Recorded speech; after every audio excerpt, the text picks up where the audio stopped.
Students, I am Kavaldeep Arora from Arora Commerce Pathshala. बच्चे, in the last video we discussed objectives of accounting and advantages of accounting. इस video में I am going to tell you the limitations of accounting. हम discuss करेंगे limitations of accounting. Every coin has two sides. हमें पता है हर coin की दो part होते हैं. अगर एक अकाउंटिंग के एडवांटेजेस हैं तो अकाउंटिंग की कुछ लिमिटेशंस भी हैं जिन्हें हमें साथ लेके चलना पड़ता है. So what are those limitations of accounting? So first limitation of accounting is it is influenced by personal judgments. Accounting influenced है personal judgments. Personal judgment means accounting is done by the human beings. Accounting human beings कर रहे हैं and it is based on certain concepts and conventions. And there are various methods to calculate certain things in accounting. There is no set rule to calculate certain things. Like for example, depreciation. There are n number of methods for calculating the depreciation. So if there are two accountants, they can vary. Their decision can vary on the calculation of depreciation. So both the results given by both the accountants can be different if they follow different methods of calculating the depreciation. So accounting is influenced by personal judgment. Then second is omission of qualitative information. Qualitative information हम किसको कहते हैं? Qualitative information वो information है which cannot be measured in monetary terms. हम money के terms में major नहीं कर सकते. हमने पहले भी बात की थी कि अकाउंटिंग सिर्फ और सिर्फ वो बिजनेस ट्रांजेक्शन्स को आइडेंटिफाई करती है which can be measured in monetary terms. For example, अब एम्प्लॉई है, employee of an organisation is very honest, very hard working. So honest और hard working employee is generally definitely going to generate more profits for the business.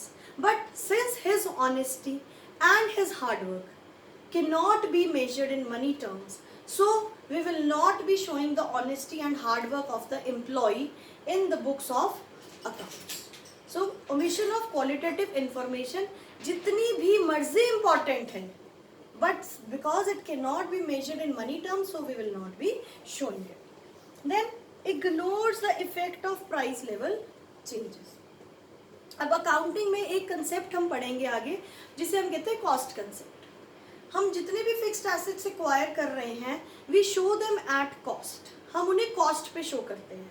Cost means when we acquired the asset, उस time पे जो हमने पैसा पे किया था हम उसको उसी पे शो कर रहे हैं. बट मनी की value keeps on changing. Money की वैल्यू क्या हो रही है? With the passage of time because of inflation money की वैल्यू डिप्रिशिएट होती जाती है. ठीक है. सिमिलरली अगर सपोजिटली हमने कोई फिक्स्ड एसेट में लैंड की बात करती हूँ, लैंड हमने एक्वायर किया. अब land with the passage of time क्या होती है? लैंड की वैल्यू एप्रिशिएट होती जा रही है. पर मैं तो अपने बुक्स ऑफ अकाउंट्स में उसी वैल्यू पे शो कर रही हूँ जिस वैल्यू पे मैंने उसे एक्वायर किया था. So my balance sheet, my financial statements will not give the true and fair view of the financial position of the business organization. So this is one other limitation of accounting, that it ignores the effect of price level changes. Then accounting is based on certain concepts and conventions. We will be discussing these concepts and conventions in the coming videos, but concepts and conventions are certain things, certain rules which are set by the various accountants by working regularly doing the work. We set certain concepts and conventions जिनको हम follow करके accounting कर रहे हैं. So these concepts and conventions often lead to confusion in the minds of the accountants. So जिसकी वजह से accounting at times can give different results. The last limitation of accounting is accounting may lead to window dressing. Accounting में lead to window dressing. Window dressing क्या होती है? Very important, आपको कभी भी पूछा जा सकता है. विंडो ड्रेसिंग एक प्रैक्टिस होती है. Window dressing is a practice of manipulating the accounts. हम क्या कर रहे हैं? अकाउंट्स को क्या करेंगे? मैन्युपुलेट कर देंगे. बुक्स ऑफ अकाउंट्स को मैन्युपुलेट कर देंगे. फाइनेंशियल स्टेटमेंट्स को मैन्युपुलेट करते हैं इस तरह से, in the manner that they give different view of the financial position of the organisation, a better view दिखाने के लिए, अपनी ऑर्गेनाइजेशन की फाइनेंशियल पोजीशन को एक बेटर लेवल पे दिखाने के लिए at times the books of accounts और and the financial position, financial statements are being manipulated. इसको हम क्या कहते हैं? Window dressing. एंड अकाउंटिंग में ये करना ईजी है। So accounting at times leads to window dressing, जिसकी वजह से फाइनेंशियल स्टेटमेंट्स जो होती हैं they do not give the true and fair view of the business organisation. एक लॉस में चलती हुई बिजनेस ऑर्गेनाइजेशन अपने अकाउंट्स को ऐसे मैनिपुलेट करती है, ऐसे विंडो ड्रेस करती है कि वो जनता को क्या दिखाती है, जिनको the parties who are interested in the financial position of the financial information of the organisation, उसको लगता है कि ये ऑर्गेनाइजेशन प्रॉफिट्स में चल रही है। ठीक है, so I am repeating the limitations of accounting. So these are the 5 limitations, I will be repeating them again. First is it is influenced by the personal judgments. Second is omission of qualitative information. The third one is it ignores the effect of the price level changes. Fourth one is it is based on certain concepts and conventions. And the fifth one is accounting at times leads to window dressing. The next topic which we will be doing is the parties who are interested in accounting information. Now the next topic as users of accounting information. So अभी तक हम यही बात कर रहे हैं कि accounting ends at communication. Accounting की हमने जब definition की, characteristics of accounting किए, तो steps in accounting है जो, उसमें क्या है कि communicating the accounting information to the parties who are interested in that accounting information. Now अब हम ये जानेंगे कि कौन सी ऐसी पार्टीज हैं जो इसमें इंटरेस्टेड हैं, इस accounting information of the organisations में कौन कौन इंटरेस्टेड है और क्यों इंटरेस्टेड है, क्योंकि it is not everybody who is going to see the accounting information. ठीक है, so users of accounting information और the parties interested in accounting information को हम 2 कैटेगरीज में डिवाइड करते हैं. One are the internal users and the other one are the external users. Internal users जो organisation के अंदर, internal to the organisation, which are directly related to the organisation. External users which are outside the organisation. So internal users में 2 आते हैं, one is owner and the other one is the management. Yes, owner is definitely interested in the financial information, accounting information of a business organization. Why?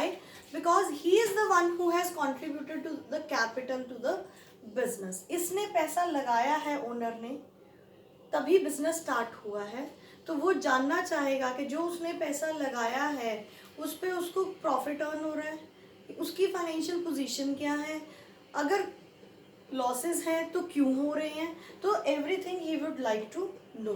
तो उसे कैसे पता चलेगी ये सारी information? By going through the accounting information. Second, it is the management. Management of the business organisation को accounting information चाहिए to take various strategic decisions. उनको ये जानना है कि ऑर्गेनाइजेशन प्रॉफिटेबल है, ऑर्गेनाइजेशन की सेल लास्ट ईयर से ज़्यादा है, कम है, कॉस्ट लास्ट ईयर से ज़्यादा है या कम है, और आगे बिजनेस को एक्सपैंड किया जाए, डाइवर्सिफाई किया जाए, या फिर कोई इसका एक यूनिट बंद कर दिया जाए. तो to take the strategic decisions, management also needs the accounting information. So the internal users are owner and the management. Then who all are the external users of the accounting information? बाहर के ऐसे कौन से लोग हो गए जिनको accounting information की ज़रूरत पड़ गई, बिजनेस के फाइनेंशियल रिकॉर्ड स्टेटमेंट्स की ज़रूरत पड़ गई. So first of all creditors. Creditors वो लोग होते हैं जो बिजनेस को पैसा देते हैं. ठीक है, जो बिजनेस को पैसा दे रहे हैं, they are the creditors. Creditors long term भी होते हैं और शॉर्ट टर्म क्रेडिटर्स भी होते हैं. शॉर्ट टर्म क्रेडिटर्स जो कुछ टाइम के लिए बिजनेस को पैसा दे रहे हैं, जैसे उधार पे गुड्स खरीदी हैं बिजनेस ने. लॉन्ग टर्म क्रेडिटर्स जैसे कि बैंक, फाइनेंशियल इंस्टीट्यूशंस जो लंबे टाइम के लिए बिजनेस को लोन देते हैं. अब creditor, why a creditor is interested in knowing the accounting information of the business organization? Because he has to give the money. He wants to know whether the financial position of the organization is safe, whether he will be able to get the money back if he lends the money to the organization, and this can be done only after studying the accounting information, financial records of the business organization. Second one are the employees. Organisation में काम करने वाले employees या फिर जो आगे job लेना चाहते हैं, they also basically those who are working in the organisation, they want to know whether the organisation is a growing organisation. Because हर एम्प्लॉय को क्या चाहिए? Regular salary, timely and regular salary, then bonuses, then hikes and then growth. अगर business organisation grow करेगा then only the employee will grow. So an employee is interested in knowing the financial position of the organization so that he wants to know कि मेरी growth क्या है इस organization. Then government, tax authorities. Government is interested in knowing the financial position of the organization because tax collection कहाँ से आना है? Business के ऑर्गेनाइजेशन से. सो अगर अकाउंटिंग इंफॉर्मेशन अवेलेबल होगी तो the government will come to know whether the taxes are properly paid by the business organisation और they are evading the taxes. Then last is potential investors. Potential investor means the one who wants to invest the money in the business organisation. वो बंदा जो business organisation में पैसा लगाना चाह रहा है, उधार नहीं दे रहा, पैसा लगाना चाह रहा है ताकि उसे रिटर्न आए, ताकि उसको प्रॉफिट्स में से रिटर्न आए. सो वो भी जानना चाहेगा कि आज की डेट में ये जो बिजनेस है जिसमें मैं सोच रहा हूँ पैसा लगाने का, इज इट फाइनेंशियली साउंड? अगर मैं पैसा लगाता हूँ तो क्या एक्चुअल में मुझे रिटर्न जो है वो मार्केट में जो एफडीज पे है उससे ज़्यादा आएगी, फिक्स्ड डिपॉजिट से ज़्यादा का रिटर्न आएगा, ये बिजनेस मुझे रिटर्न जनरेट करके दे पाएगा? Then only that investor will invest in the business. Investor is the person who is seeking the return, profits में से रिटर्न चाह रहा है, वेल्थ मैक्सिमाइजेशन चाह रहा है. क्रेडिटर वो होता है जो बिजनेस को उधार दे रहा है, वो कहता है मेरा तो उधार दे दो और उसके ऊपर जो मैंने रेट ऑफ इंटरेस्ट आपको कहा है वो वापस कर दो. तो both are interested. So external users में creditors, employees, government, potential investors. Internal users में owner and management. So these are the parties who are interested in the accounting information. So today we have discussed limitations of accounting and users of accounting information. In the next lecture we will be discussing some of the characteristics of the accounting information. Characteristics of accounting information. Till then, bye bye. If you have liked my lecture, do subscribe to my channel and share it. Thank you so much.